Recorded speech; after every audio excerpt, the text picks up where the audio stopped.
Hey guys, this is Zia from The Sundering, and I am so excited to introduce, for the first time ever, a new segment that we are adding to World of Podcast, Pod Before the Con. For this year, the show is going to be moderated by Nick from WoW Talk, and joining him are Alludra from Battle Pets, Bay from Final Boss TV, Moogyver from Chaos Portal, Toasty from All Things Azeroth, and Zapuallup from Theory Watch.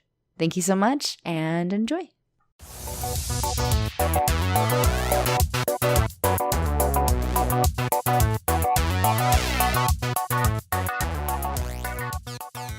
What I want to ask you guys about here, because I feel very privileged to be here with you guys on this show. I have never had the chance to go to Blizzcon. I've never had the chance to go to Con Before the Storm, and unfortunately I won't be this year. I get to enjoy everything from home. And so I wanted to ask you guys here, because I know at least a few of you have been to Con Before the Storm before. What are your favorite experiences at Con Before the Storm? Like, what do you remember? What are you looking forward to again this year? Like, tell me about Con Before the Storm, because as much as I can enjoy it, remotely, I want to, let me know what it's like. Well, asking what I remember is a big ask, honestly. With the exception of last year, but the parts that I truly enjoy is just being able to interact with everybody on a face-to-face basis. I mean, we all interact with each other with facets of our little community in one way or another, either via Twitter or by just any other means that we have available to us. But having that face-to-face interaction is just a different feeling to it. And it's honestly my favorite part about the whole experience. My favorite part about BlizzCon in general, just that face-to-face aspect of it. Yeah, it's like the convention, just more intimate. Like, in BlizzCon, it's like an airplane hangar in there in that convention center. You might run into people, but you might not. And the Wi-Fi there is kind of really bad. Yeah, a little bit. That bad! It was so bad that it died right there! Okay? But seriously, it's really rough in there trying to hook up with people unless you did it. But in Calm Before the Storm, you get the whole convention feeling without, like, having to walk across a convention hall to find each other. That's a plus for me. Yeah, I can honestly say, like, during the actual convention, I rarely run into people that I know. It's at Con Before the Storm where I get to get that face-to-face time with everybody, and I love that. Actual convention, everybody's busy doing their own thing, and whatever, and you gotta sort through the thousands of other people to try to find them. It's not easy. That's usually what it actually really boils down to at the end of the day with BlizzCon, is that we've asked Blizzard, why don't you make it more than 2 days? Why don't you do this? Why don't you do the whole weekend? Or why have you been at the same venue all this time when you keep seeing like they cram everything in? Even though I guess the Anaheim Convention Center is sort of expanding, and Blizzard will just eventually take over the entire thing if they haven't already. Like, we have both floors now this year. I think last year was the first year we actually had the third floor because they moved the Darkmoon Fair up there and whatnot. But all that aside, everything sort of boils down in our community is just eventually this is like the moment where we all have that reason just to get together in the same couple of blocks in a city to just hang out, meet, talk, drink, eat food together, create barbecue, all this kind of stuff. And that's sort of what all it all boils down to at the end of the year. It's almost like our Christmas with our extended families, essentially. Oh yeah, absolutely. And does that mean presents? Wait. Well, I mean, yeah. The presence of seeing people you only usually talk to online. There you go. Yes, I will take that gift and run with it. So, how exactly are you going to run with it? Are you kidnapping somebody, or what's going on there? Someone? If anyone, I mean, full disclosure, this year I have to show up in a wheelchair, so I just scoop him on my lap and drive away. It'll be awesome. Beep, beep. See ya. Mm-hmm. Peeling out sounds and everything. So are there any particular memories or moments that you guys have from Con Before the Storm that are especially special, or it's just the whole evening itself is just one awesome event? Okay, specifically in 2014, when I was part of the crew helping set up, I remember there was a lot of speculation about, how many people we're going to get? Are there people going to be turning up? Is it, going to be good? Are there going to be lots of people?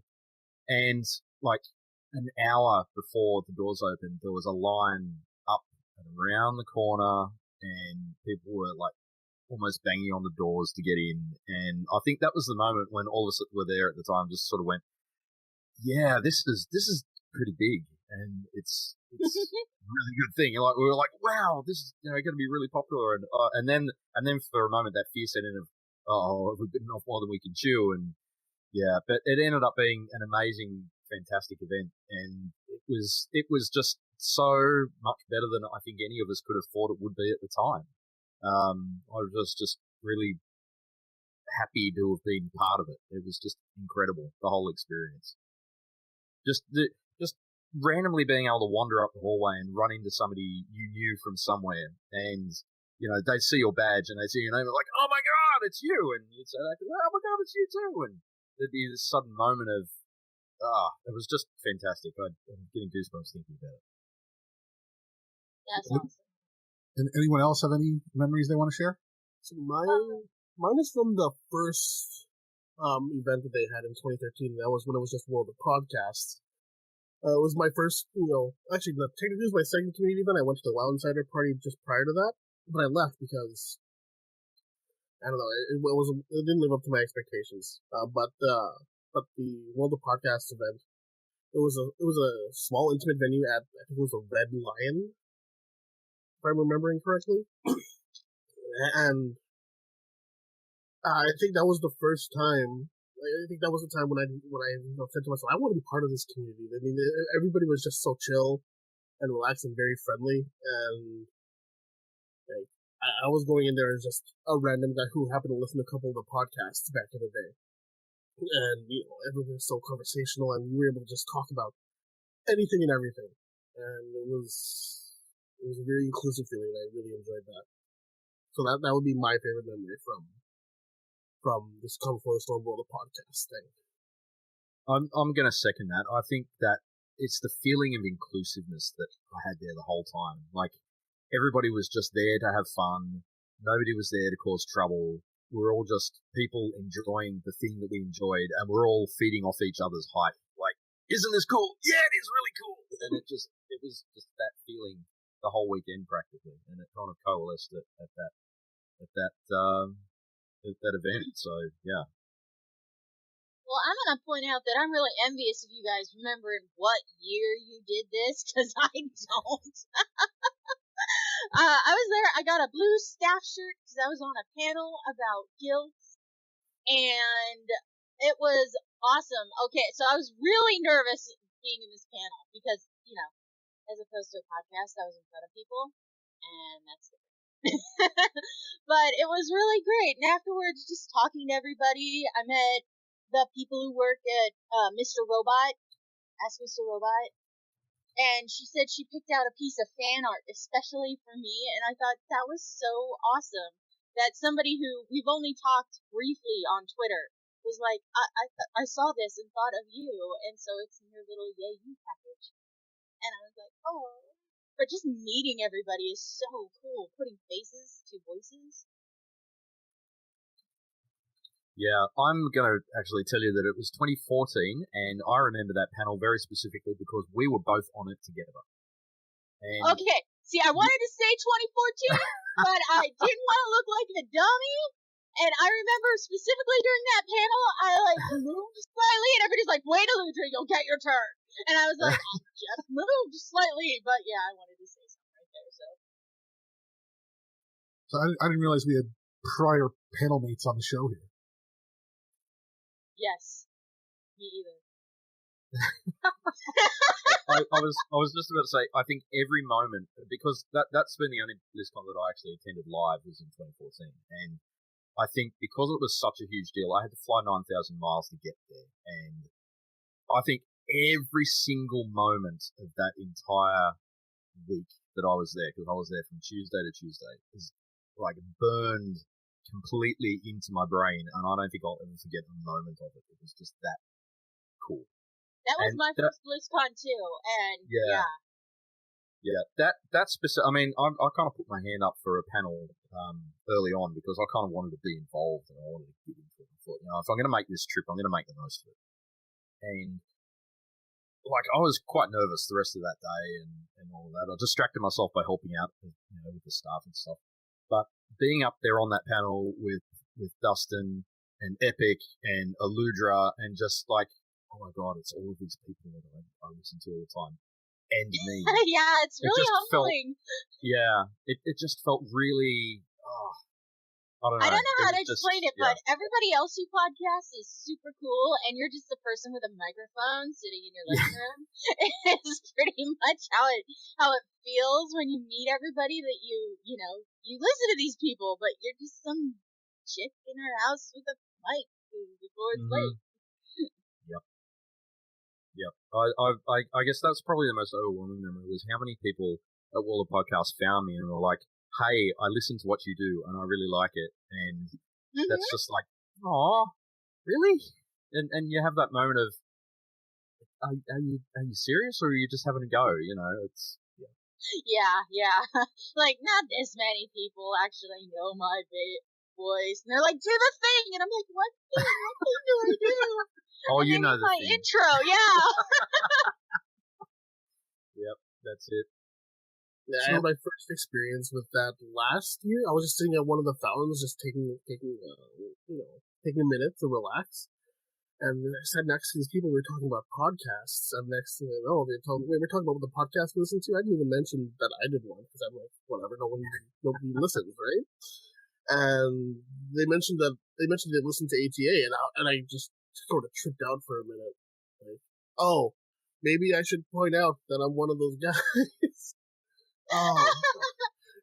It was just such a surreal moment for me, and oh man, yeah, no, I'll never forget that. That was weird. Wow, there's a fan of something that I do. That is such a weird feeling. Yeah, like I'm vaguely aware that I do it. I sit down every Monday and I do it, but like there's a person sitting here in front of me that actually listens to it. Oh wow, okay, that's weird. I'll take it. So, other than harassing your favorite podcasters, what advice would you have for the people who are attending the show as far as what should they do to get the most out of it? Whoa, wait. Besides, what is this? Oh, bring your own sandwich because food's expensive. Don't do what I did and like drink beers 2 at a time, because I don't remember a lot of previous Con Before the Storms. There are bits and pieces there, but yeah, honestly, just take it all in. I mean, that's the best advice I can give to anybody there. Just get ready to experience it because it's an amazing community event, and it's a whole different experience just to be there and like seeing all these people just come together because somebody decided to do their own thing, and everybody's wanting to be a part of it.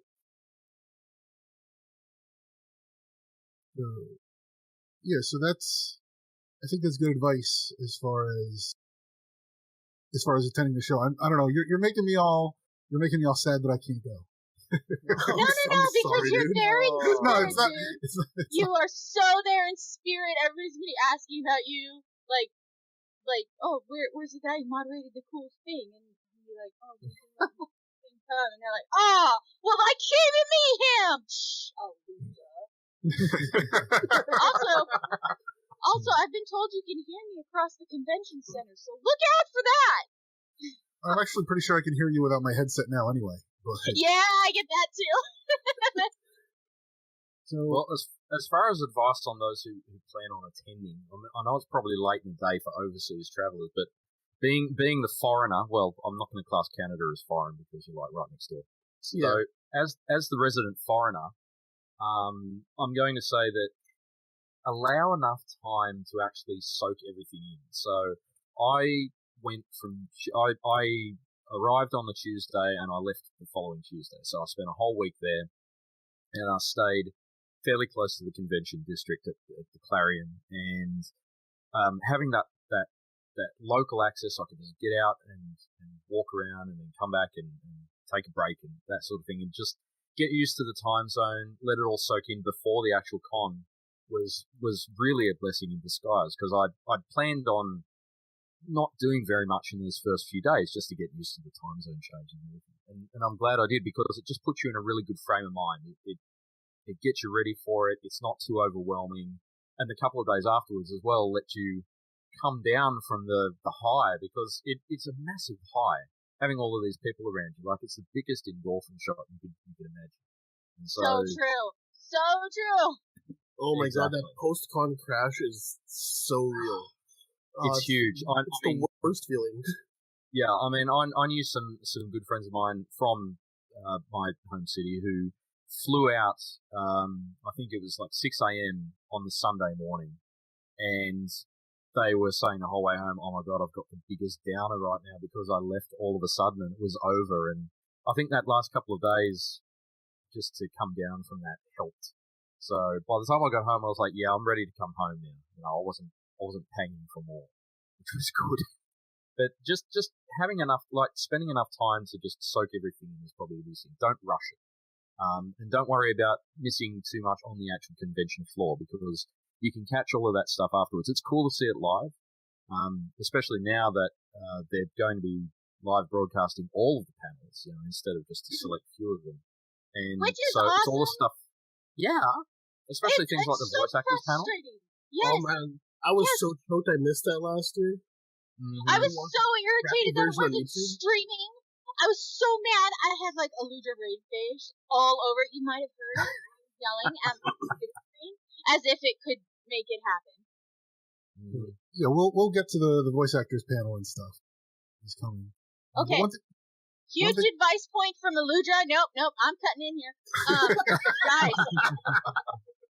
And I've seen this happen, and I've seen a lot of people fall in this pitfall.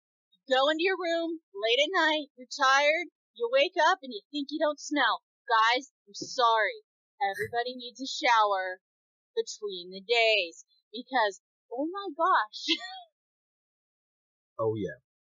I mean, even if you're like, I don't smell, I don't sweat that much. Take a freaking shower. It's just helping everybody out. I was so paranoid about that. I had a room to myself. Like, I was flying solo, and so I had my own room. I was there for a whole week, so I set it up like a home. You know, I got all my clothes out, I hung them up, and I reckon I had 2 showers a day, like one in the morning, one at night, because I was so paranoid about offending anybody that I met for the first time. It was like, oh my god, I met Moogyver from Australia, and he stunk the whole time, man. It was terrible. Or worse, you walk by a person and you go, I need to shower because I don't want to be him. And that happened to me my first day at my first BlizzCon. Walked by a person, I was like, I'm so glad I showered this morning. I am so glad. I just want to like old Daddy Bay talking here real quick, but obviously the con crud or con plague, whatever you want to talk about, is obviously a real thing that you have to touch on every year. That, you know, if you got hand sanitizer, or you're going to the restroom, or you're going out and about, I mean, just like wash your hands, be courteous to others. I mean, don't everyone comes, there's like 35,000 people that descend upon the Anaheim Convention Center, not to mention everyone else that's in the area that are just going to different parties or whatever, hanging out with their friends, that aren't actually going to the convention proper itself. So there's a lot of gunk and germs that get flung around. So just like be careful, be safe, and then, you know, the cleaner you are, the cleaner everything else will be. So we all don't go home. Then 4 days later, we're like, oh, I'm dying. Oh. Exactly. Yeah. I mean, even if you think your hygiene's impeccable, think about how many times a day you actually get a chance to wash your hands. Mostly for me, it's after the restroom, so I take every opportunity. I'm not a neat freak, far from it. You guys see my apartment, but I'm very, very into not being sick. So that is all definitely good advice. Definitely good advice. Faye, can you talk a little bit about the meet and greet? I know you might be familiar with some of the people at this year's meet and greet. You want to enlighten us with that information? Yeah, I mean, well, so I'm not gonna like sit here and plug my own stuff, but I just sat down yesterday with my show with Taliesin and Evitel, and I had Bellular on as well, but he's a filthy content creator that won't come to a convention unless he has big meetings. He's gonna get on those YouTube clicks, so he won't be there again, maybe next year. But yeah, Taliesin and Evitel, they're adorable. They were on my show yesterday, so they're there at the meet and greet. There's a whole bunch of different chunky times here that you guys have organized out, and some of them are like Like, I like the 7 o'clock to 7:45, where it's just like the party reps for the CTR party, but then just esports teams. That's gonna be a lot of just like people sitting around talking about all the esports stuff, which is really cool. But that's like broken up like that. But a whole bunch of different people that I don't even know are there as well. But then a lot of different personalities there, like Jack's there, Sleepbag's gonna be there, Sparty, Elvine. There are some interesting ones. At least in the first segment, Taryn Gregory and his wife Diva Marie Gregory are going to be there. So if you ever get a chance to meet anyone, please go meet the IRL tallest gnome in Taryn Gregory. He is just absolute riot. He's just a great little guy. And Jesse Cox is there. Michelle Morrow is there. We've been talking about their new YouTube series they just get done doing. I don't think it's done yet. Maybe it is. They've been doing a lot of stuff. They've been busy, which is wild. They're even going to be there. I have time. So Stacey Roy is there, Gillyweed is there, a bunch of the casters are there too. I'm just scrolling down through all these different, Bajira and Jen are there. The whole Frozen Nerds podcast is there. A whole slew of different up-and-coming Twitch affiliate faces are there. Lost Codex boys, that's who I'm staying with actually during the convention, so I'm sure I'll see plenty of them. But they're the ones that make those really amazing lore videos about World of Warcraft, really highly edited ones. So go shake their very talented hands if you can. But there's a whole ton of people that I don't even know. So I'll be just bouncing around because I'm not doing any of these, so I can just actually meet other people too. Yeah, it's going to be a wild ride. And it's 6 o'clock to, I guess, the whole convention, until 10:45, different blocks of people. So definitely check that out. I'll just be wandering around with my backpack on, probably filming things, so. That meet and greet list is amazing, and yeah. I keep seeing everybody on Twitter all calling out who's going to be there, and I feel like everybody at the convention is going to be at the meet and greet. Like, I don't know who's actually going to be in attendance. I feel like everybody is going to be there to be met, and they're just meeting the other people that are there to be met. At some point in time, yeah. Yeah. Yeah. So that definitely looks cool there. There's also a few vendors who will be there. We have Algacia, Egg Dishes, Geeky Unicorn Travel, Moose and Bean Boutique, Seraphita, Think New, and Sepish. They'll be there peddling their wares. So if you're interested in any of their art and the other stuff that they sell, you can check that out as well. And I think that pretty much wraps up our discussion about Con Before the Storm. So this is time now for our first giveaway. We'll be giving away a code for the Diablo 3 Battle Chest, courtesy of Blizzard Entertainment. So thank you, Blizzard, for the code. Woo, Blizzard! Not only do you give us something to ramble upon for hours on end, but then you give us presents to give out. They're so nice to us. I know, they give. So we'll be giving that out in a moment to somebody from the chat here. So thank you to everybody who's joining us in the chat room. Yeah, chat room! You're the MVP. I'm just going to point out as well that one of the coolest things about Con Before the Storm is the random, suddenly a Blizzard personality appears just on the floor walking around with everybody else, like Mike Morheim or Chris Metzen or all sorts of people like that. Just you'll see them randomly on the floor there. Oh, man. I'll never forget how badly Seraphis freaked out when Mike Morheim walked into Con Before the Storm last year. I was standing with him having a conversation, and Mike Morheim's here. What? What's going? What? Oh, that was an experience I will relive over and over again, just because the look on his face was priceless. I'll tell you what, there's some serious validation right there. Yeah. No, that blows my mind, because you think that, BlizzCon's the next day, they should be busy. They have stuff to be doing. And the fact that they're able to take time out of their, their busy schedule to come over and check out what's going on, it's super impressive. So speaking of what they're all working towards there, BlizzCon itself, that starts, well, actually, I guess what, doors open, 9:30 or something? 9:30 Pacific time? On Friday? Maybe? I don't actually know. I've never actually made it to when the doors open. I wait a little bit because that crowd is intimidating, man. I pictured the entire convention, the entire block of the convention center just full of people. That's too much. You said it's 35,000 people are there? Something like that. It's a stupidly large amount of people. how big is the convention center? That again, as somebody who's never been there, that's fascinating that it's so large. It's pretty large. Like you walk in and it's a really good size, and they divide it up into different areas and things like that. But it is quite large, especially where the main stage is. It's like a concert venue. You could hold a rock concert there. It's big. I mean, It's a massive double airplane hangar. Don't lie, it's an airplane hangar. I mean, to be fair, they literally do hold a rock concert there. And like, still have room for the rest of the stuff. So it's in large venue.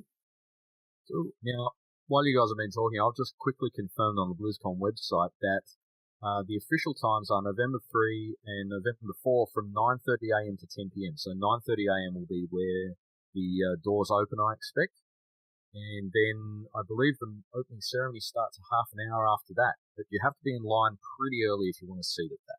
Oh, yeah. I once thought, I got a ticket. I can still make it. So far in the back,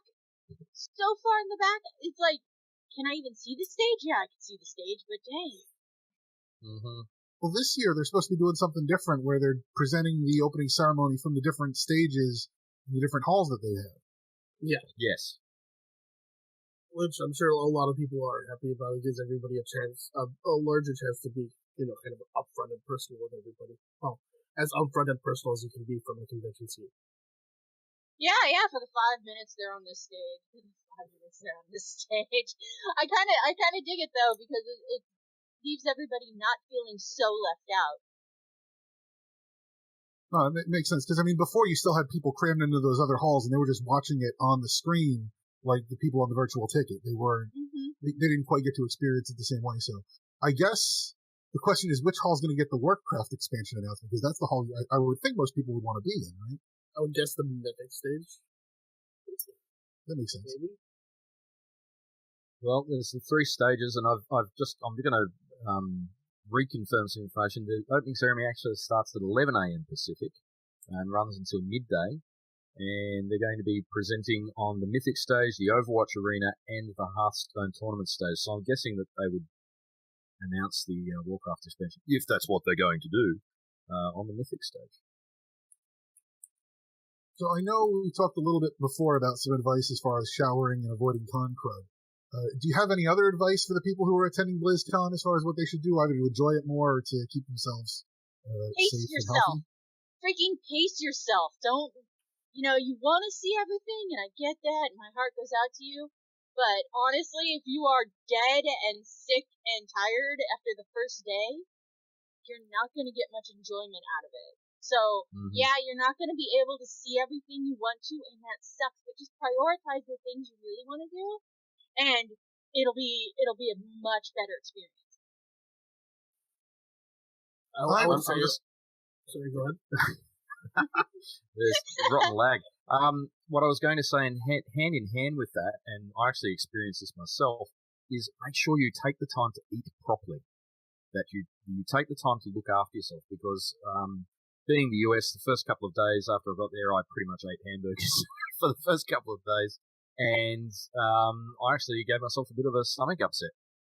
Just a minor one, but it made me think, I'm going to be here for a week. I should probably look after my health a little bit more. So I made sure that I was eating properly, eating my veggies and my fruit, making sure I got enough rest, making sure I was drinking water, that I wasn't drinking too much alcohol. Like a lot of people do that.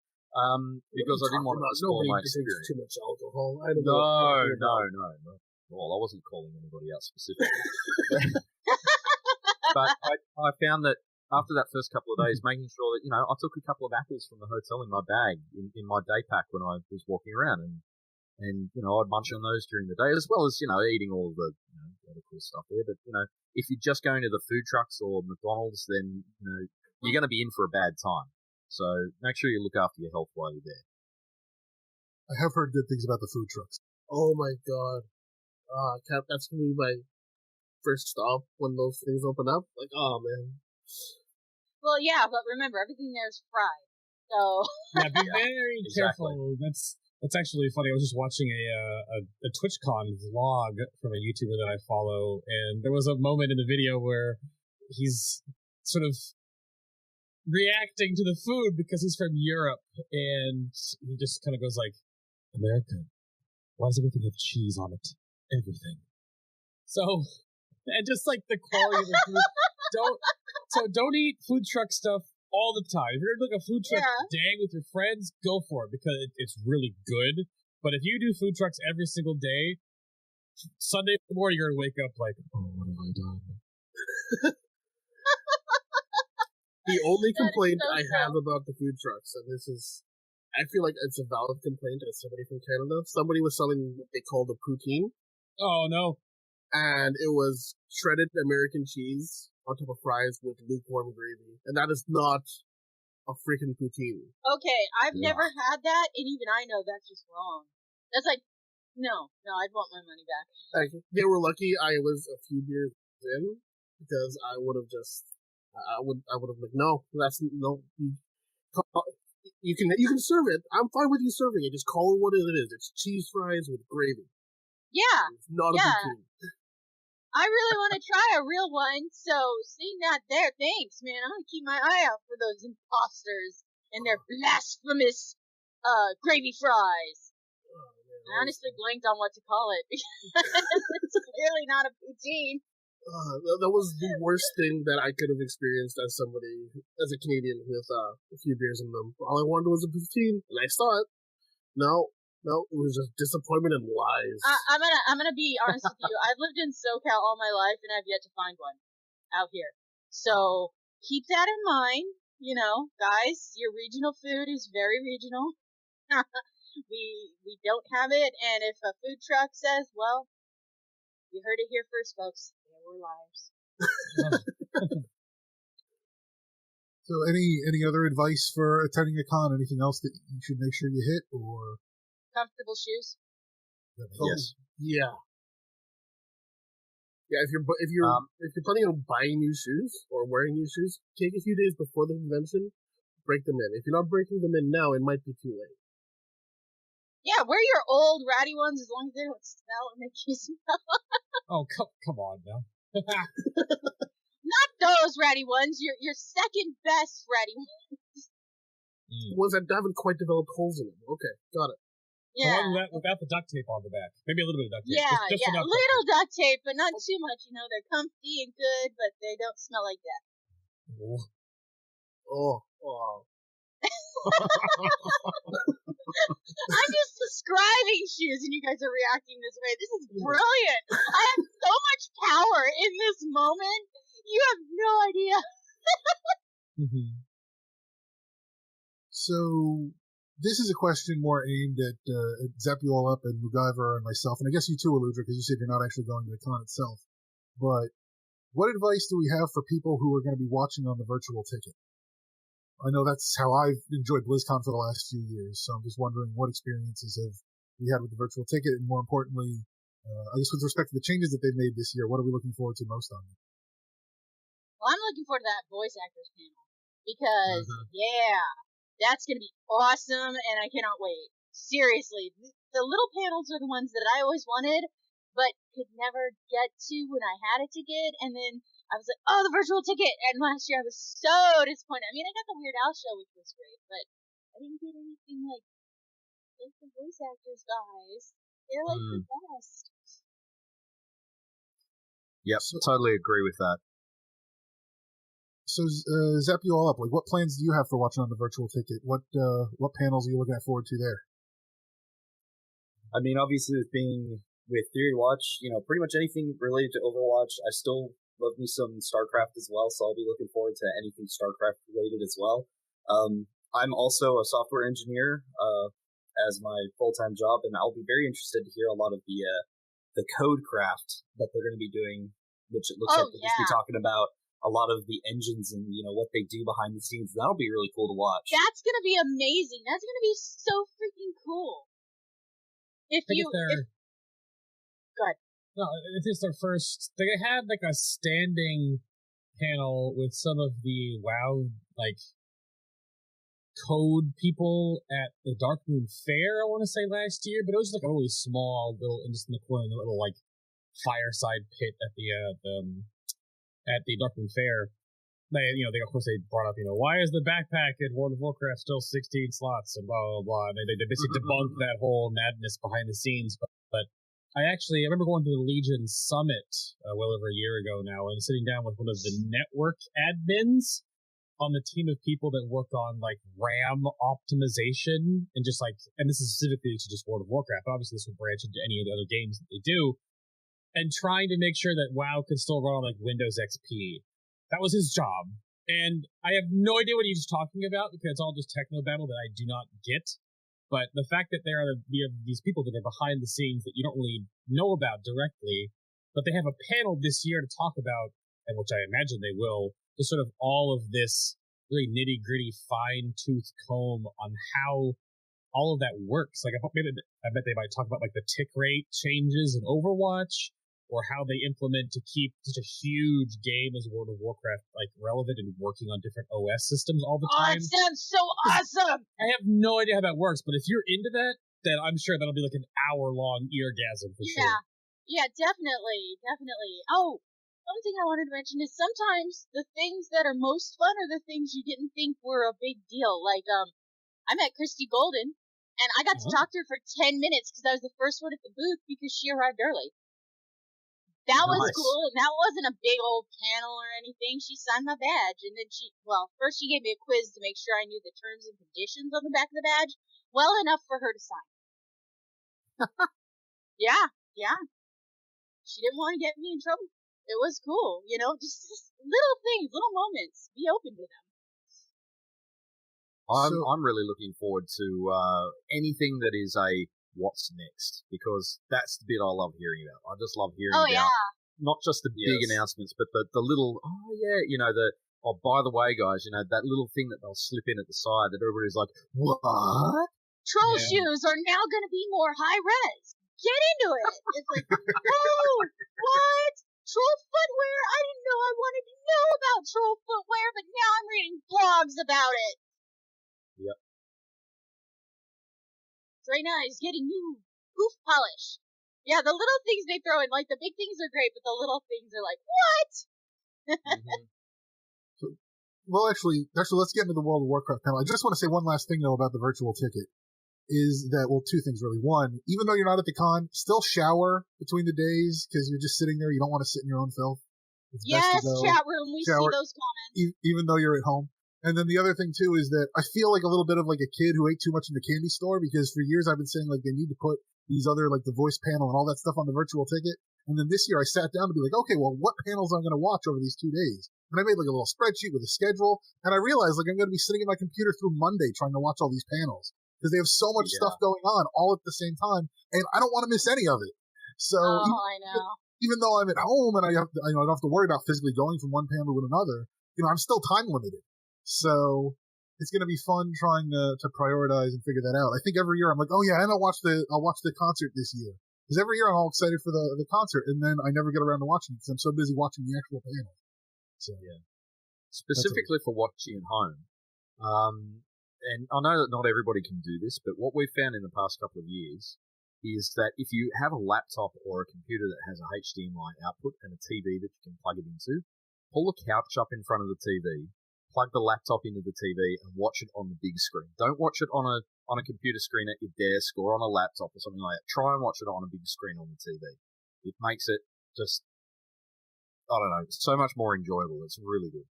Yeah, it sounds neat. No, that's definitely very good advice. And then also, as G. Hemmett pointed out in the chat room here, get up and walk around. Don't stay sitting all that time. You do need to get up and stretch your legs. So that's very important as well. Thank you, Mr. Hermit, for the how to be alone watching a con advice. But seriously, yeah, I mean, the virtual ticket, and what's great about that is it's on your schedule. Oh, I want to watch this before this? Ha ha ha! Or I want to see these two simultaneous panels that are going on at the same time? Ha! I am master of my fate now. Yeah, and don't forget, you're also going to get instant VODs and everything, so you can always catch back up to it later if you need to. Yes. That is very key to the whole BlizzCon experience. So moving on here, as I said, we were going to get into talking about the actual panels at BlizzCon. So first and foremost, we have the World of Warcraft panels where I think we're all in agreement we're getting a new expansion. I don't think there's anybody who's not thinking we're not getting a new expansion at this point, correct? No, I think it's a major patch. Come on, man. All these hates? No, we're just getting another raid patch, and that's it. No, it's not. We're finally going into the Heart of Souls, and we're gonna pet battle Garrosh for supremacy over all the shots. I just want a Murloc class. That's all I want, just a Murloc race. That is, what was it? You heard about on the store was the Kirigumi. I think it was the Murloc Kirigumi. It said something about the new race of Murlocs that emerged on the Blizzard store. The way it was worded, it sounded like there was some kind of new Murloc coming around, and people were thinking maybe that Murlocs would be playable. But I don't know, because there's so limited customization that you can do to a Murloc. It makes it less visually fun. And though I know Ben will be like, oh my god, Alludra. I think it'd be like a fun thing to do for a little bit, but overall it'd not be as fun. Well, I think it was just awkward wording on the Blizzard store, because they also did put because the other thing that got everybody thinking this was there's a Sargeras t-shirt that they put a spoiler in for the end of the Taurus raid on the Blizzard store that they subsequently had to take down that text. And so people were thinking like, oh, they're putting up these items on the Blizzard store for BlizzCon, and they're not paying attention to like what should be spoilers and what isn't. So that's why people were thinking there might be Murlocs in the game. But I think it was just an awkward wording. I agree. Like, Murlocs don't offer the level of customization you would expect. But there have been those. But what do you guys think about the leaks about the sub races that could be coming?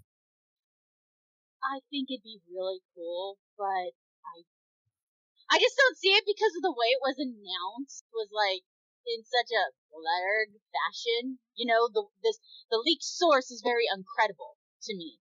So while I'm hopeful that it's still coming out, I'm kind of like trepidatious because I read that MMO Champion post and it just seems foolish.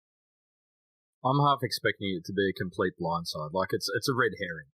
It's been put out there and everybody's thinking about it, and we're going to be completely surprised with some other thing that nobody was anticipating. Like troll shoes! Or Overwatch.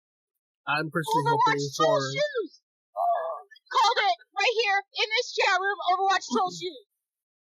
I'm personally hoping for a Tortolan playable race, because, yeah, that's kind of my jam. Because I think they were talking about who's talking about a Tortolan pet being added in. In Hearthstone, the Tortolans can be different classes and stuff like that. There's a Tortolan Shaman and all that other stuff.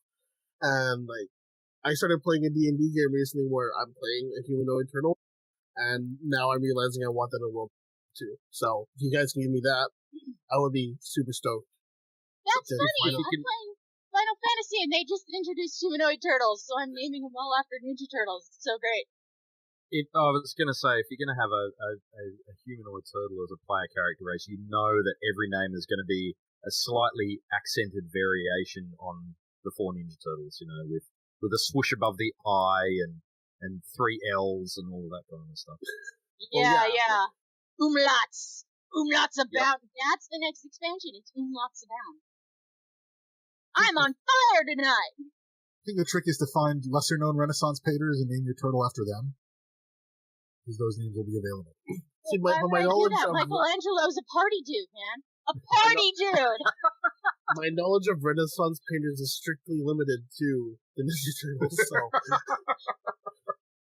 that'll be hard. I can always name a character after one of that random 5th Ninja Turtle back in the day, Venus. The girl Ninja Turtle. Oh my gosh, I just realized my thing isn't on push to talk. So I'll win you. One question I have relating to the Tortolans is, do we think we're going to see more of an influx of the lore from Hearthstone coming into WoW? As far as, you know, we might see the Tortolan. I know we had Sir Finley Margleton showed up in Legion. Are we expecting to see a lot of these cards and concepts that are introduced in the Hearthstone? You know, maybe like an improved gadget dance, something along those lines. Is that going to make its way into WoW? Might we see that in the next expansion? Are you hinting towards Dance Studio? Not at this point, no. I think something like that's inevitable. I mean, like, WoW I mean, obviously, WoW's lore and all that very much influenced Hearthstone, and because Hearthstone is in the same universe kind of thing, I think crossover is inevitable. I don't know. I've always felt that Hearthstone was Hearthstone was the place that the Warcraft story people could just take a thread and run with it to absurdity, and that was their outlet, so they didn't have to do that in Warcraft. Yeah, I know. I love it. I actually got back into it over the weekend because BlizzCon's coming up in Hype, and I played the Headless Horseman thing. And it was so ridiculous, but it was so fun, and I love that they make all these silly, zany, weird things and throw them into Hearthstone. So, well, actually, that's a good transition as far as what we can possibly expect out of Hearthstone. Segues. Exactly, segues. Hearthstone's also going to get a new expansion announcement at BlizzCon, and I know they said the Hearthstone reward is Marin the Fox, a golden Marin the Fox, which is some pirate-looking dude. So, is he a card? Is he a hero? Do we know what he is and what exactly we might be getting from that? Oh, I didn't actually realize they had announced the Hearthstone reward yet. Oh, that's news to me. According to the chat room, it's actually not a fox, which really has me bummed because I was like, yes, a fox hero. Oh my gosh. I'm going to give him a cute little hat, a cute little bow tie, and he'll be fantastic. But no, it's not a fox, and it's been confirmed, so. Oh. Well, no, he's got long hair and the piratey mustache, and he's got loot on the end of his sword that he's kind of holding out. So he's very, if not a pirate, very treasure huntery rogue. Oh, okay, so one of those. Oh, so he's a pirate rogue. Okay. Yes, he's spec for outlaw. Spec for outlaws. I was actually looking to see if they even updated the website officially with all the other goodies, and they're not even there yet. Just everything, but the card still shows that it's question mark and whatnot. We already know we have the mounts in WoW right now, and the mount of heroes, and then the skins in StarCraft, and the skin in Overwatch, and to interesting amounts of hemming and hawing the pet in Diablo instead of the pet in WoW, but with two mounts, so come on. So I want all the pets. Give me the pets. Yeah. I mean, seriously, I'm the weirdo. Well, yes, in this room, I'm the weirdo. Well, it is nice of them to. One, it's nice of them to show love for Diablo 3 because, as we mentioned earlier, they weren't really going to do much with Diablo 3. But there are still panels for Diablo. So I'm a little. I guess they're just sort of general panels. I think about the art or some of the lore there. I don't think there's anything. Or it could come out of left field. They just drop something. By the way, we're doing this. We're not talking about it. Losers, and run away. Because that would totally be something I'd do. I'd be okay with this. But I still play Diablo. I like Diablo. It's clicky, loot in this house. So I think they are really doing a what's next, aren't they? They're doing a what's next, aren't they? What does the future hold for Diablo? I'm really hoping good things because I love Diablo.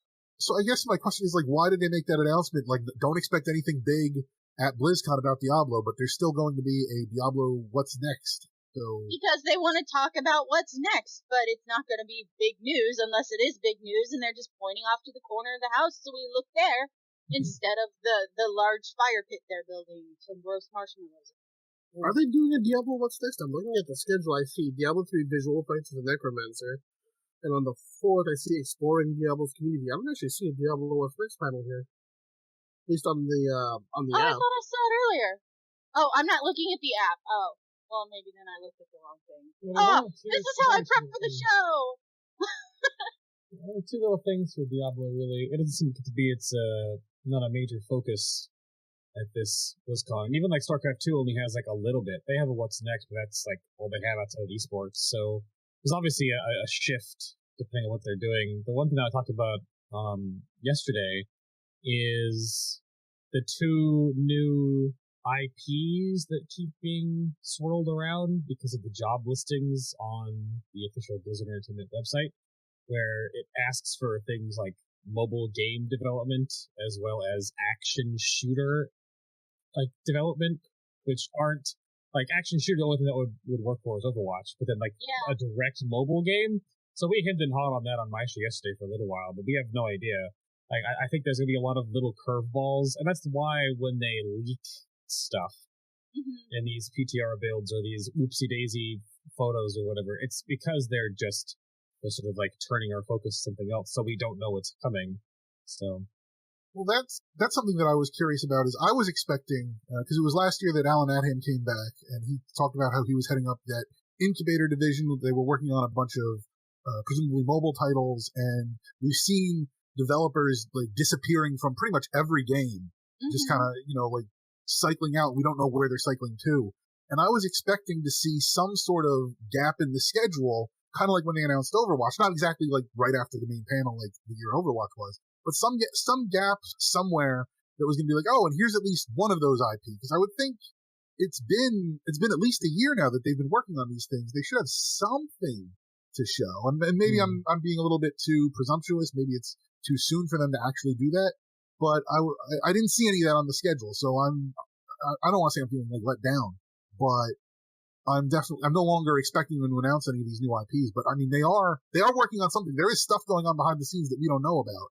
And that's kind of what I wanted to ask you about, Alludra. Like, do you think we'll get like a Battle Pets app at some point, or are these other things going to be all fresh new IPs that they're going to announce? Well, I'd love to see a Battle Pets app myself, even though my phone can't run it.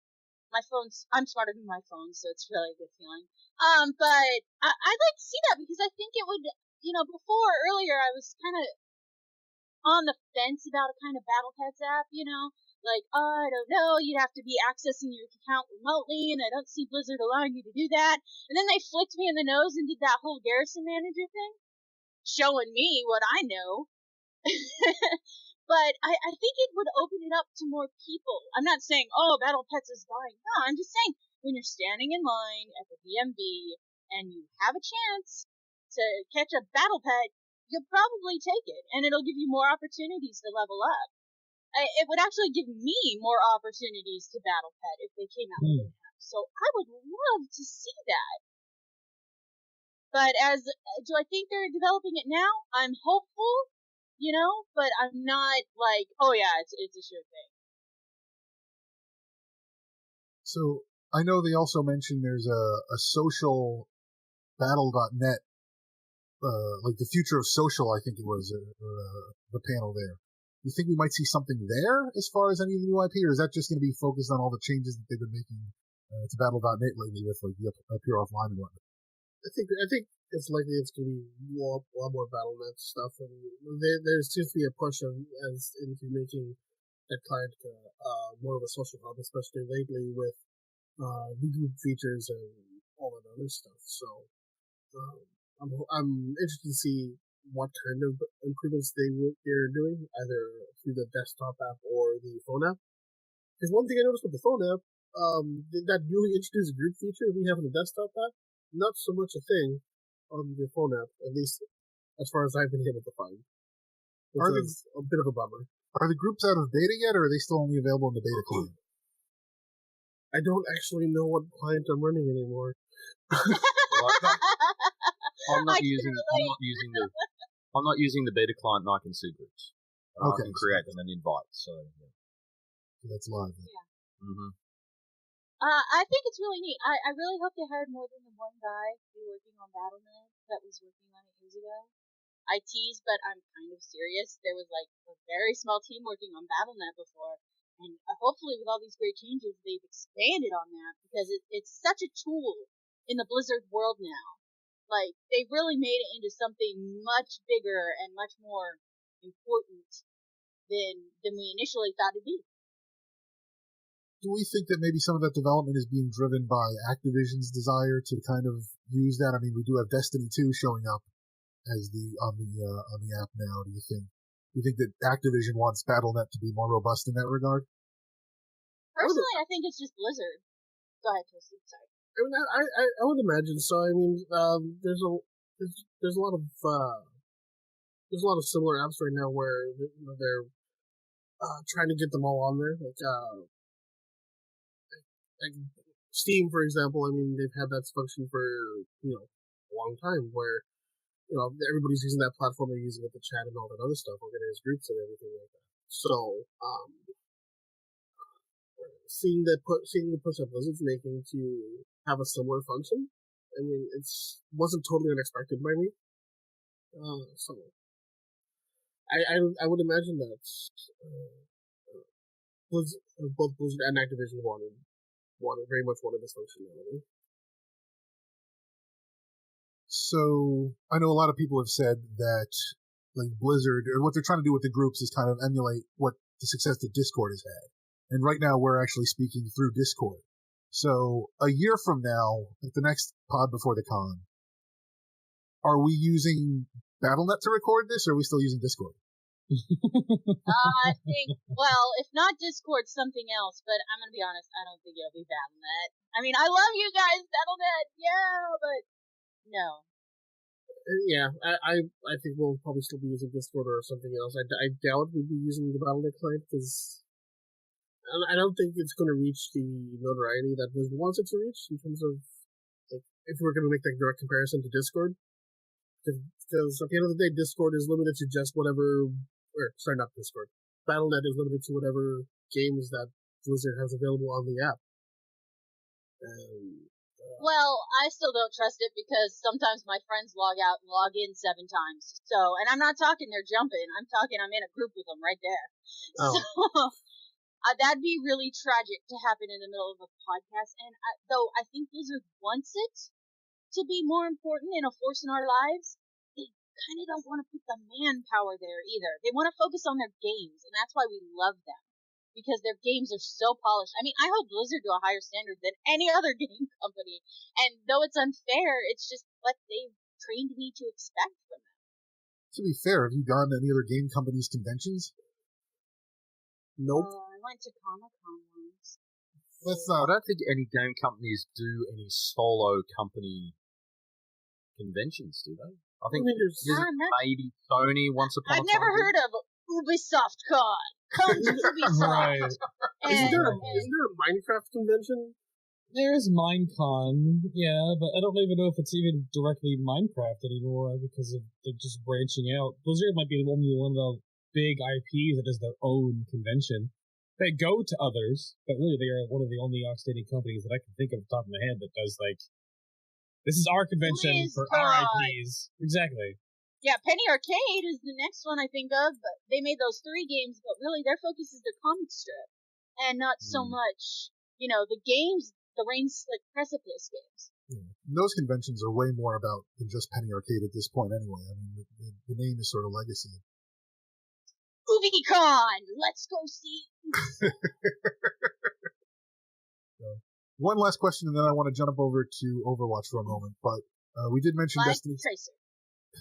I did mention Destiny 2 briefly. Do we think Destiny 2 has any presence at BlizzCon this year? I don't think so. I don't think so at all. No, this is Blizzard, not Acticon. And you'll also Which sounds like an Autobot. You'll also notice that the photos of the front of the convention center, all of the Blizzard IPs, no mention of Destiny.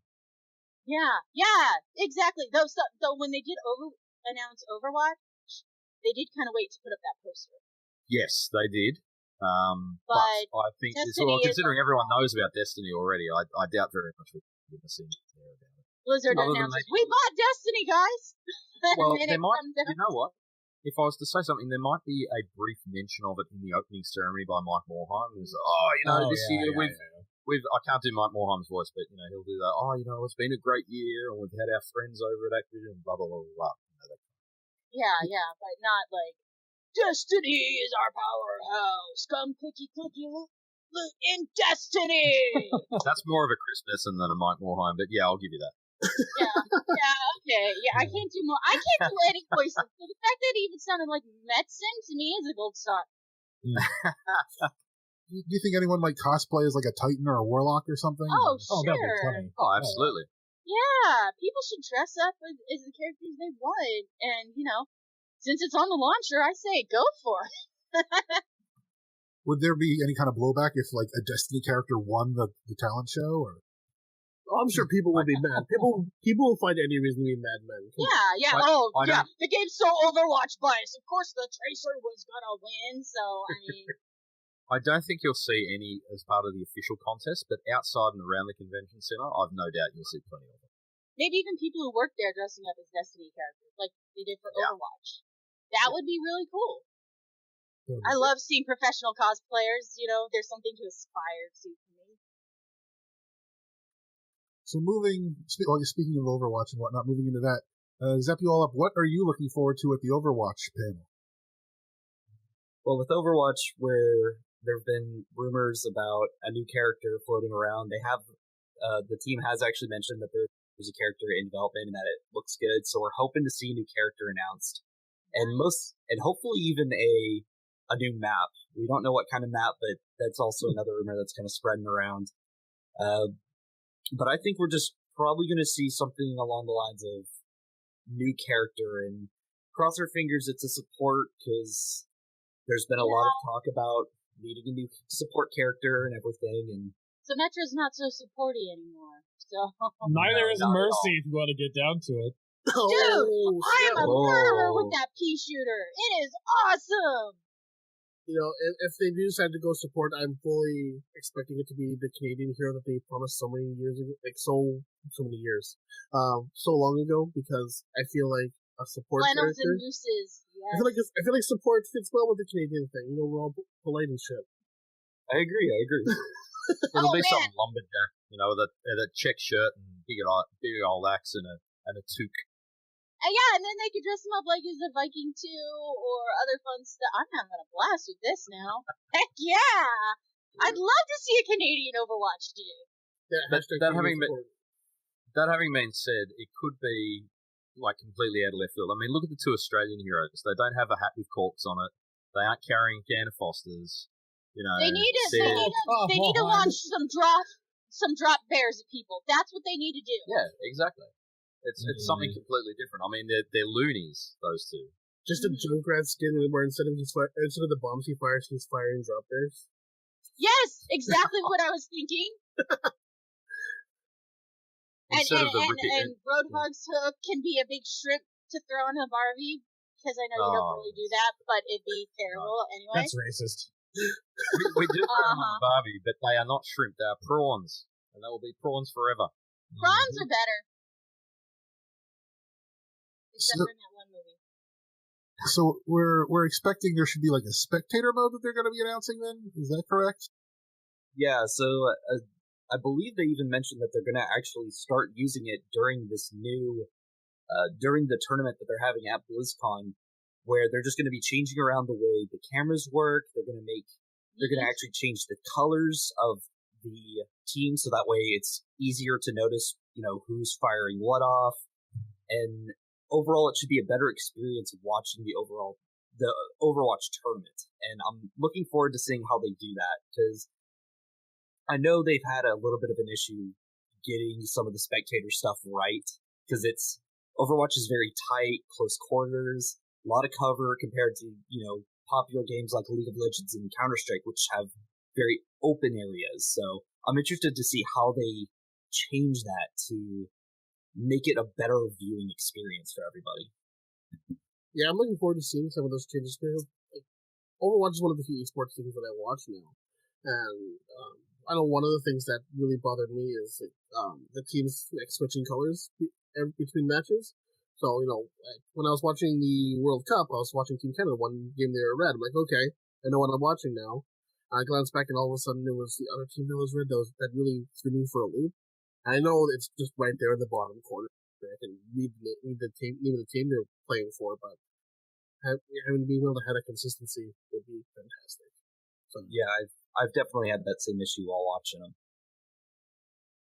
Are there going to be any announcements then about the Overwatch League, or that starts up after BlizzCon sometime, right? Yeah, they have a whole panel on that actually. On the 4th, I'm just going to quickly grab this here. From 5:30 to 6:15 p.m. Pacific, on the Mythic main events stage, they're actually having an Inside the Overwatch League panel. So I think you'll probably get all your information about the Overwatch League right there. They haven't announced all the teams yet. They're still in the process of announcing them. I think they just announced the New York team. Was it today or yesterday? Oh, did they? I didn't even see that. Yes, Last team I saw was the Boston Uprising.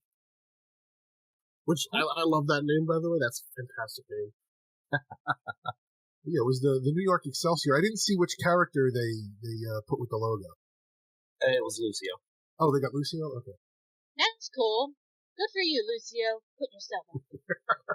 Oh man, that color scheme is fantastic too. Jeez. I'm just Okay, looking at it now I now. gotta That's great. see this. Now I gotta see this. Oh, How yeah. is it looking? I've not been disappointed with many of these color schemes and logos. I will tell you while we're talking color schemes, logos, and all that. No. We need that Deathwing Diva in Overwatch. That's where I stand. We already got that with Symmetra for Halloween. Yeah, and that's great and all, but no, Diva. I play Diva all the time. She is my favorite in Overwatch, and that Deathwing thing, I don't play heroes that often because I only play with friends. So I'd much rather play Overwatch. You And have a definitely sound like Deathwing my Diva. wife. Yes, thank you. I I almost- talked to her. I almost feel like they've opened like a can of worms by creating Deathwing Diva in Heroes and then giving like Deathwing Symmetra in Overwatch. Like I feel like at some point they need to have like a Deathwing version of all the characters. They Yeah, need we're- to have a whole See, Deathwing I'm down for that. We're gonna do all that, but we're not gonna get Deathwing and Hots. No, that's not happening. Deathwing should be like his own map. I mean, if he was the kind of raid boss that you were standing on great. his back. No, we Spawn are a not Deathwing doing all that over again. again. I'm not doing the spine again on anything with on rolling. No. But that was my favorite battle. Yeah, Do it now. Go do it now. I Well, guarantee you. That noise will be in your head and nightmares. Soloing it's a whole other thing, though. he only rolls if you don't have the right number of people in each lane. If you have too many people in the top lane, then he's going to roll to the top. So you just make sure everybody's down, and then the map will work fine. Okay, have you played Heroes lately or Overwatch or anything? Because telling people to spread out is so counterintuitive. Yeah, I'm sure I that told- I mean, what?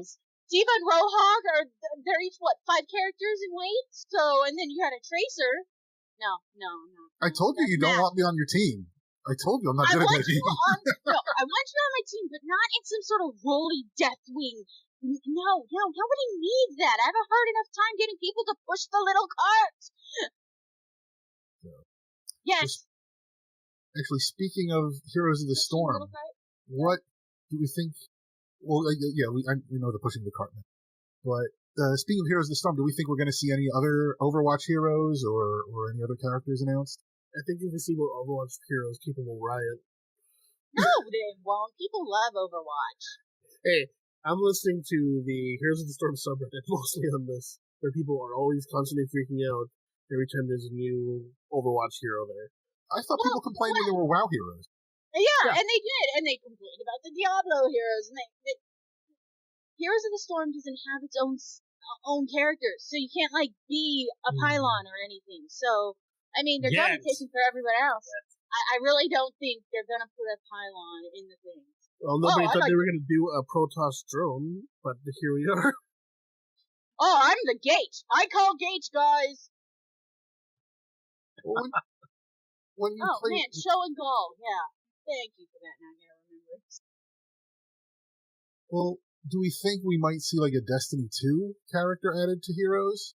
I don't think so. Not That's yet. tough. That'll be a while, I think. We haven't Yeah. earned that yet. They haven't earned that right yet. But it's coming eventually. It doesn't seem like something that they wouldn't. Oh, I don't think so. You don't think so? I No, kind of think that's the line they won't cross as well because, that's not a Blizzard IP. Yeah, it's Activision and it's on the launcher. But at the same time, it's now we're going into other game worlds. And I don't think That's what we call a bridge too far. I don't think. Mm-hmm. It sounds like that should be the name of a map. Yes. Bridge too I far, like where it's all just bridges and waterfalls. It could be Pandaren. Look at that. One choke point called the bridge. Do You we, get across it to win. do we think there'll be any? I guess any game modes like that. Do you think that anything like that might be added, or any new maps or anything as far as Heroes goes? I think more game modes. Yeah. Yeah, definitely ways to change it up and have more fun. As you watch everybody's loading bar loading. Oh my god. The loading bar. That's the first boss you gotta beat in that game. That is true. For as little as I've played of that is true. I do remember that. Yeah, you just sit there. Wow, loading. Where's the Peggle app for loading screen there? I think it's a play. I think that was a WoW add-on. Was it? Yes. It was an add-on. It was a Peggle thing. Yeah, but I think we need one of those for the Heroes loading screen. I don't know. EA owns Peggle, so we wouldn't get Peggle in the Blizzard launcher. Okay, so we get a Peggle knockoff called Jeggle. Now, maybe rethink that name a little bit, or not. What is the game is it's a toy in World of Warcraft. They already have their own version of like the Jewel, basically, yeah, or Candy Crush or whatever else. I mean, come on now. Murloc Crush. There we go. Crap. They do own they do own King, so we could legitimately get Candy Crush into Blizzard launcher. There we go. Yes, but it'll be Murlocs, and they'll go whenever. What if they announced that instead of the Battle Pets app? That would be hilarious. I'd be the one laughing the loudest. That would be awesome. Yes, Heroes of the Storm. As you load in, we know this is not a fun gaming experience, so we have had Murloc Crush, where you can smack the Murlocs and win points, which will give you better latency, so you'll do better in your Heroes game. I reckon a game called Smack the Murloc would be better. Like a what's that thing with the little things that pop up and you can hit them with a mallet? Whack-a-mole. Whack-a-mole, yeah, they have one of those dark moves there too. No, I want to hear Smack it. Smack a Murloc. I want to hear a Prodigy cover of like "Smack My Murloc." Oh man. New band name, called it. So I think we've covered all the game panels now. Is there any other panels that we missed that anybody's looking forward to? Anything that we didn't touch on at BlizzCon that anybody wants to bring up? The only one that was, unless I totally zoned out when you were talking about it, was the. It's the one we haven't had before. It's interesting, right? So where is it? So they have the World of Warcraft What's Next panel. Yes, which is right great. after the opening ceremony. But then they have the Voices of Blizzard, the powerful women of Warcraft. Yes. Yeah. Oh, yeah. Yes. I'm gonna be honest. Sometimes I feel their handling of the ladies in the World of Warcraft is kind of terrible. Sure. Like how Jaina was really, really angry for a while, then in the books, oh, but she just needed a man, and she calmed down a bit, but now she's mean again. That was really, I did not like that. I interpreted that as that they were intentionally shoehorning her with Kalecgos because they were trying to drive the biggest wedge that they could between her and Thrall to kill all the shippers.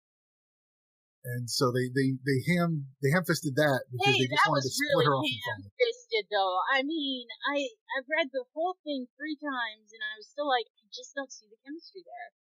And in the end, he's she reaches out and goes, no, I choose you over my anger. And then we go back in the game, and she's like, no, I'm still mad.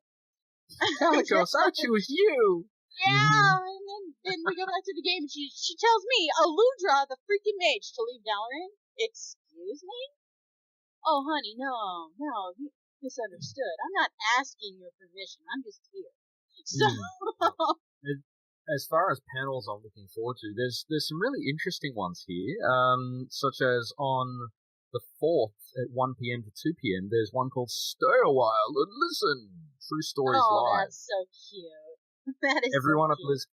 Everyone at BlizzCon has their own unique story to share about how Blizzard has impacted their lives. Hear from 4 different storytellers as they narrate their touching, funny, and memorable experiences live. That'd be I'd rather like this. Yeah, that's what I You know thought what? too. If it wasn't for World of Warcraft, I wouldn't have any of my current friends. And that's actually really mind-blowing to think. Like, I met everybody through the game.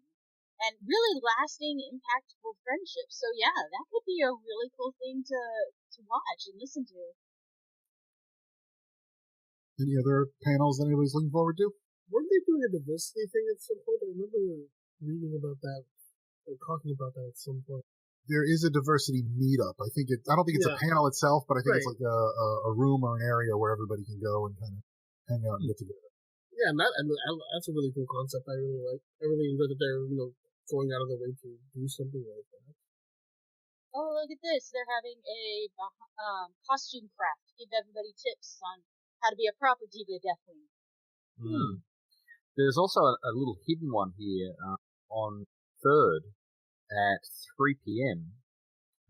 Where is it? It's on the Epic stage for community. It's called Author Showcase, Making Pages Come Alive. Join the authors of some of your favourite Blizzard books as they reveal how to make our game worlds come to life with the written word. That's going to be where you're going to catch your authors. Yeah, like Christy Golden, who currently works there. She just got a job. It only goes for half an hour. So run! No, I'm kidding, because I said to pace yourself and all of that, but yeah. I love her. I love her works. Except for, they do the artist panels where you can actually watch the artists draw. So isn't that just going to be like the writers just sitting at their word processors just typing? I think you might be a little more involved than. Yeah, that's cute though. So what other panels did we not touch on? Like 90% of them, because like Carbot creates live over here just after noon on the 4th. Yeah, that'll be fun. Carbot. Carbot is the animation studio that makes those little all the little videos about like the Wowcraft or all the little like truncated. So it's not. It's a YouTube series. I don't think so. Oh well, you hear Carbot now. I'm mostly joking, but they're creating something live on stage from 12:30 to 1:15 on the 4th. Now that's cool because I imagine there'll be some audience input, and then you get to go, hey, I was in the crowd that influenced this thing. Something else as well, and I'm just going to throw this in here about not missing stuff at the con or on the virtual ticket. If you have the virtual ticket and you log into the Blizzcon site, you can actually have a look at the schedule and Favstar. Yes, that's a Twitter term. Your panels so that you won't miss them, so you can highlight exactly what you want to see. And if you have a smartphone, which most people do these days, you can download the BlizzCon app and do the same thing, and it'll actually give you little reminders about what's going to start and what's not. So if you're at the convention floor, that would be a handy thing. And the best bit is it even allows for time zones. So if I'm here in my time zone, it changes all of the times so that they're all my local time. So I'm definitely not going to miss anything. Nice.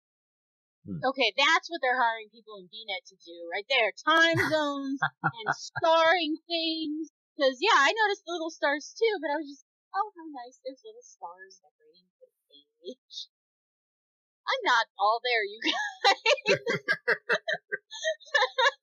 Well, I think on that note, we have been going now for close to an hour and a half, so I think it's probably time to wrap this up. We do have one last giveaway here for the Diablo 3 Necromancer code, which I think Ro will handle giving out in the chat room here. So again, congratulations to whoever in the chat room should win that. Yeah, Necromancer codes. I don't have that. Yeah, I don't know. Yeah, we talked about this in pre-show. I'm not sure if you're allowed to win that or not. I'm not allowed to win that because this here is my prize, and it is an awesome freaking prize. Just being here with you guys because I haven't talked to most of you before, and so this has just been a blast. Oh, it definitely has been. It's been great to have you on the show. And Alludra, where can people find you? If you like this podcaster or want to tell me you can find me at battlepet.net for all your BattlePet information. You can also find me on Twitter. I'm at Alludra's Pets, all one word. And my email is at alludrathemage@gmail.com. I have not given that out in so long. And Bay, where can people find you? So everything that I do is pretty much branded as just Final Boss TV, except the YouTube URL is still just Final Boss WoW due to issues almost 5 years ago with trying to get the actual name, but that's neither here nor there. So Twitter and Facebook and Twitch, all just Final Boss TV for the WoW and Game Rating Show and the other side content that I produce. And Moogyver, where can you be found? Okay, you can pretty much find everything that I do at Moogyver on Twitter. That's Moogyver. You can also catch myself and my co-host Grayson on the Chaos Portal at Chaos Portal Show, and the website is warcraft.chaosportalshow.com. And Toasty, what about you? You can find me over on Twitter at ToastyPostyCan, and if you want to listen to me talk, you can listen to me at All Things Azeroth. Our Twitter handle is at All Things Az. That's where I talk about WoW with Medros and Fandeath. And Zapuallup, where are you found? You can find us at Twitter. We're Theory_Watch. That underscore is kind of important. You can't find us without that. We're also on Facebook. We're just Theory Watch and an Overwatch podcast. And I am at WookieBH. You can find me on the WoW Talk and the Corn and the Goblin podcasts over at mashthosebuttons.com. And this has been the Pod Before the Con for the Con Before the Storm show, which again is on November 2nd at the Hilton in Anaheim. And so everybody listening, I hope you enjoy the show, whether you're actually able to go there in person or you're going to be watching remotely at home, like myself and a few others. But yeah, it's BlizzCon week is here, everybody. Oh it my started. gosh! So yes, We are the first to kick off. So thank you for listening, and thank you to everybody for putting this together. Seraphis, Zia, Belle, Ro, Freckleface, Root. I know I'm forgetting a ton of people, but we love you. Yes, we love you all. And Don't get played off by the music, man. Don't get played off by the music. We are the music.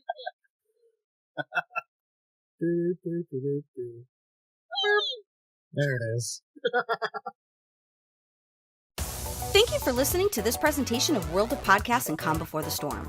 This podcast was a production of and is a copyright by D20 Creative Alliance. It may not be reproduced or retransmitted without written consent from D20 Creative Alliance.